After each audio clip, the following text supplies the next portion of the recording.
Acho que as minisséries históricas, elas primeiro têm que buscar te entreter de alguma maneira, mas eu acho que sempre tem uma pesquisa histórica bem feita e que a pessoa. Depende do gênero também, né? Assim, se você faz uma coisa mais pro humor, você pode se afasta mais da história. Normalmente, quando a pessoa busca, está fazendo um drama, tenta usar os elementos históricos de uma maneira mais precisa. Claro que você vai se afastando à medida que você tem que fazer coisas para a dramaturgia funcionar, mas eu não acho que se busque afastar na televisão brasileira. Minha impressão não é que você se busque se afastar dos elementos históricos reais gratuitamente. É sempre uma necessidade dramática. E eu vejo um cuidado nos figurinistas, na direção de arte também, toda a parte de produção, um cuidado de tentar realmente se aproximar daquele universo. Sim, às vezes você tem coisas mais estilizadas, sei lá, você pega uma série do Luiz Fernando Carvalho, que normalmente tem mais estilizado, claro que ele vai usar materiais que não são da época, eventualmente num figurino, ou vai um tipo de encenação que vai fugir disso. Mas acho que, falando das narrativas mais tradicionais, eu acho que não existe um cuidado de ser autêntico, sem, obviamente, usar isso virar uma camisa de força. Quando eu fiz o Descalço sobre a Terra Vermelha, eu parti de um livro que é a biografia do Casal Dáliga, feita pelo Francesco Escribano, que é um dos produtores. Na época, eu acho que ele até considerava dirigir o projeto. Depois, eu acho que ele continuou como produtor, foi uma decisão lá deles. E o livro era um livro jornalístico, ele tem a formação jornalística, então era uma biografia realmente séria, então ela realmente era histórica, fundamentada. Eu parti daquilo e das outras pesquisas que eu fiz, né, do universo histórico, né, da época, era basicamente a época durante o regime militar. Então eu tentei juntar tanto que tinha no livro com o que eu conhecia, com o que eu pesquisei, e a partir daquela base tentar ser o mais fiel possível. Quando você está fazendo uma biografia, inevitavelmente você tem que alterar coisas da vida da pessoa, porque ninguém vive para virar uma minissérie ou um filme sobre sua vida. Então a vida, às vezes, ela é desconexa, às vezes os fatos não parecem ter ligação uns com os outros e quando tem, às vezes são explicações complexas que você não consegue botar na dramaturgia. Então você, acho que sim, você tem que analisar a vida da pessoa, tentar ter um panorama, tentar entender o sentido da vida daquela pessoa, o que, que ela buscava, o que, que ela às vezes não sabia que buscava, mas alcançou. E a partir dali você vai fazendo as alterações necessárias, mas tentando ser legítimo, fiel a essa trajetória da pessoa e à própria pessoa. E aí eu acho que você acaba conseguindo alterar um pouco tanto a história concreta, no caso, você olhar o pano de fundo, o panorama geral, e também ser fiel àquele personagem, mas obviamente aí os fatos vão ficar um pouco alterados. E às vezes, mas assim, acho que quando você faz isso com sinceridade, não diria que era não é uma alteração dos fatos históricos, é uma adaptação para você que está, a pessoa que está assistindo aquela dramaturgia, caminhar junto contigo, entender o personagem, entender o tempo histórico.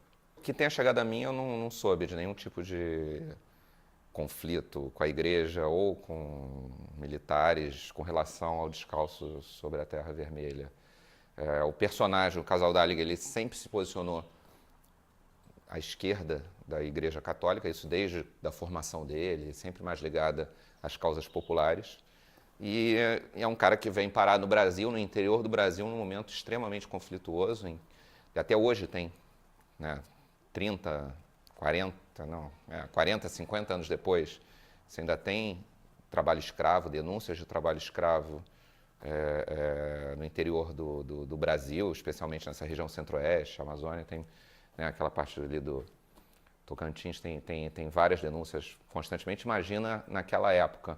Isso tudo, claro, que leva ele para um caminho ainda mais próximo das causas chamadas populares, e isso, obviamente, entra em conflito com o Vaticano, que na época que a gente retrata o Vaticano, é um Vaticano de uma linha mais conservadora, anticomunista, né? O João Paulo II foi um dos artífices da queda do muro, né, do fim da Guerra Fria. Ele trabalhou intensamente ali junto com, né, enfim, o Ocidente, né, nesse contraponto aos regimes da Cortina de Ferro.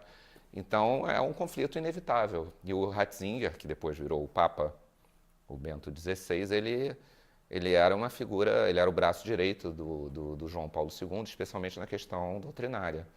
Então a gente está retratando a verdade, não tem nada ali que fuja dos registros históricos.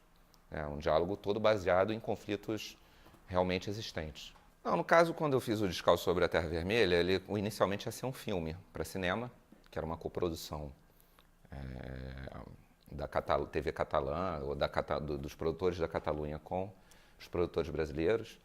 E ao longo do caminho, enfim, mudou, teve crise lá em 2008, tudo isso acabaram optando por virar uma minissérie de TV. Até entrou a outra roteirista, a Maria Jaén, que é catalã, ela entrou até posteriormente, e a gente trabalhou nessa adaptação para virar também para passar a ser uma minissérie. Então, de certa maneira, o desenvolvimento, especialmente a parte que eu contribuí mais, que foi esse primeiro momento, foi mais como filme independente. Depois, quando foi para televisão, mas foi para uma televisão, não tinha esse caráter público ou privado. Acho que as restrições são... Na verdade, assim, eu nunca tive nunca ninguém me impôs nenhuma restrição. Não imagino que tenha alguma questão ideológica. Uma vez que se aprova um projeto, que se participa do projeto, se sabe o que é o projeto, você tem a liberdade para fazer, do teu ponto de vista. Também a gente não estava propondo nada incendiário, até porque não era para ser incendiário. Se você olhar a vida do Casal Dáliga, tem um lado dele que você poderia classificar, né, a coisa da teologia da libertação, você pode tentar classificar isso como um movimento marxista ou um movimento, né, de ruptura na igreja, como você pode entender que aquilo é um movimento humanista, né, que eu acho que eu, como roteirista, a parte mais fascinante para mim era entender como esse homem, que não era do Brasil, vem para um lugar fora da sua vida, fora da sua formação, e aqui ele se identifica de tal maneira com aquelas pessoas, mas no plano humano, né? Uma coisa muito mais do que a ideologia. O que eu vejo ali é um cara lutando para tirar aquelas pessoas da exploração, e não uma exploração capitalista, exploração humana. Pode ser capitalista, enfim, se for buscar causa econômica, sei lá, mas no caso nem capitalismo era, aquilo ali era uma situação quase escravocrata, mercantilista, quase extrativista, né? quase grandes plantações da época da colônia. Então, quase pré-capitalista nesse sentido, são relações. E ali o fascinante era ver como esse catalão, no meio de um lugar totalmente diferente do que ele conhecia, vai e se encanta ou se engaja, né, nessa causa humana, de salvar essas pessoas dessa miséria. O Chico Xavier, ele foi inicialmente um filme, né, a encomenda era fazer um filme, e ao longo do tempo a gente acabou sendo decidido que ia ter uma minissérie. Esse é um processo que tem acontecido com uma certa frequência, né, no Brasil, que é bacana, porque você alia tanto os interesses da televisão quanto do cinema e os recursos, porque você consegue financiamento dos dois lados, você consegue fazer uma obra com um orçamento mais confortável, mais adequado ao que você propõe. No caso do Chico, ele começou como um filme. Quando a gente sabia que tinha uma minissérie, o que a gente fez? A gente deixou o roteiro um pouco mais gordo, um pouco com cenas que a gente tinha alguma noção que no cinema talvez não entrassem, mas que caberiam muito numa minissérie. Então, de certa maneira, a preocupação era essa, a gente contava a nossa história com uma certa folga e aprofundando em certas coisas que no cinema não teria tempo, mas que na minissérie, como teria mais minutagem, mais minutos de exibição, a gente podia penetrar um pouquinho até mais no personagem do Chico. E isso é uma coisa interessante, se você olhar... E o Daniel Filho, que dirigiu, ele também, quando editou para televisão, ele fez algumas mudanças de ordem de cenas para fechar os capítulos da minissérie e ter os ganchos e ter uma coisa mais de televisão. Então, acabaram que são dois produtos irmãos, muito parecidos, mas não idênticos. E eu acho isso também uma abordagem muito inteligente, porque o que você faz na escrita, quando você escreve para uma minissérie, já previamente, você tem esse cuidado de fazer os ganchos, de um certo tipo de construção é um pouco mais didático, talvez, na televisão, para você, porque você tem um público muito maior. Tudo isso, a gente tinha essa possibilidade já no roteiro que serviu para as duas versões. E ficou legal, porque se você olhar o filme, ele é um filme que você tem uma impressão da vida do Chico, uma vivência forte, mas mais de impacto. E quando você vai para a minissérie, talvez você entenda ainda mais o personagem, você penetra ainda mais no detalhe do personagem Chico Xavier. E acaba que é encantador isso, assim, para quem cria, né? Eu já fiz muitas biografias, né? Mas ainda para o cinema, né? Tem o Chico Xavier, que foi também série, teve o Somos Tão Jovens, que é a vida do Renato Russo, Zuzu Angel, que a vida da Zuzu Angel. A vida mais, na verdade, mais a parte da busca dela pelo filho dela, que sumiu durante a ditadura, foi, né, preso e morto na ditadura. Eu acho que sim, eu quando faço biografia, eu tento, obviamente, você não vai destruir, assim, é porque são pessoas interessantes com histórias positivas, não são filmes de denúncias os que eu fiz. Então eram pessoas que eram realmente fascinantes, né? Tinham uma coisa de ídolos e justificados, né? Assim, de pessoas que tinham um brilho positivo, vamos colocar assim. Então você pode cair nessa coisa da mitificação, que é um risco. Mas o meu caminho sempre foi muito tentar entender o ser humano que estava ali virando aquele ídolo, aquele mito, aquela figura. E aí eu acho que você foge a isso, porque você está mostrando alguns defeitos, você está mostrando qualidade, está mostrando, mas mais do que tudo, essas pessoas interessava o que eles tinham feito. Então, entre os defeitos e as qualidades, você vai achar a dinâmica que gerou, né, a obra, vamos colocar assim, né, o legado dessas pessoas. Então, acho que aí você acaba não mitificando. Tem sempre, assim, nesses casos que eu fiz, tem um olhar positivo.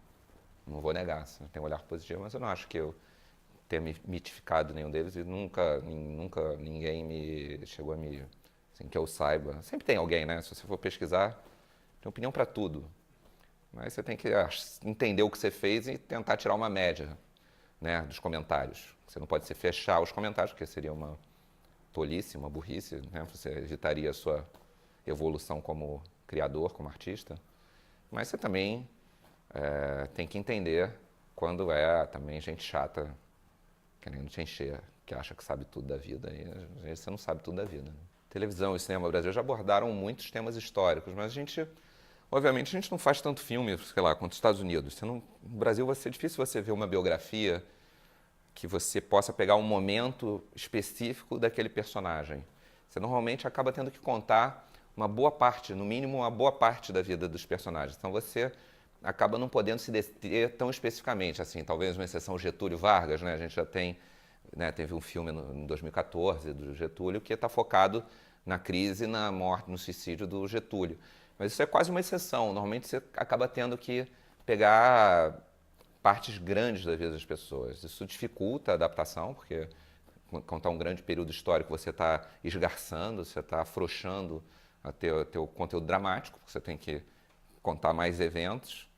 Então, acho que tem um espaço para, com a medida que for aumentando a produção, especialmente cinema, você ter lugar para ir para o específico. E às vezes é fascinante, né? Você pega um filme americano, tem filmes sobre os dias do Kennedy com a Marilyn Monroe, tem sobre o Kennedy e a Baía dos Porcos. Aí você consegue fazer até outros gêneros que deixam de ser meramente biográficos, viram um thriller de político, viram história de amor. Eu acho que ainda existe espaço para isso no Brasil, eu acho que é bom de explorar. E o tema histórico é sempre fascinante, né? Acho que existe uma demanda muito para o contemporâneo, reality show, né, essa coisa do selfie, a gente vive muito o dia a dia. Talvez a coisa de época histórica esteja num momento menos favorável, né? Mas também sempre que você pega um personagem interessante ou uma situação interessante que transporta o espectador para uma outra época, tem espaço, né? Mais difícil, mas tem espaço e é interessante, porque também é desculpa boa para você estudar um período histórico que você gosta e se envolver naquilo, né? Isso de ter um personagem que eu gostaria de fazer, Eu adorei fazer o Renato Russo, né? Que foi um cara fã de Legião Urbana. Eu, quando estava começando como cineasta, pensei em adaptar Eduardo e Mônica. Até vão fazer agora o filme. Acabei fazendo o Faroeste Caboclo e a vida dele, não fazer o Eduardo e Mônica, mas eu adorei fazer. Sim, a gente tem personagens, né, o Tom Jobim, tem a Carmen Miranda, são coisas assim. Agora que eu vou me focar, não sei, vou descobrir fazendo.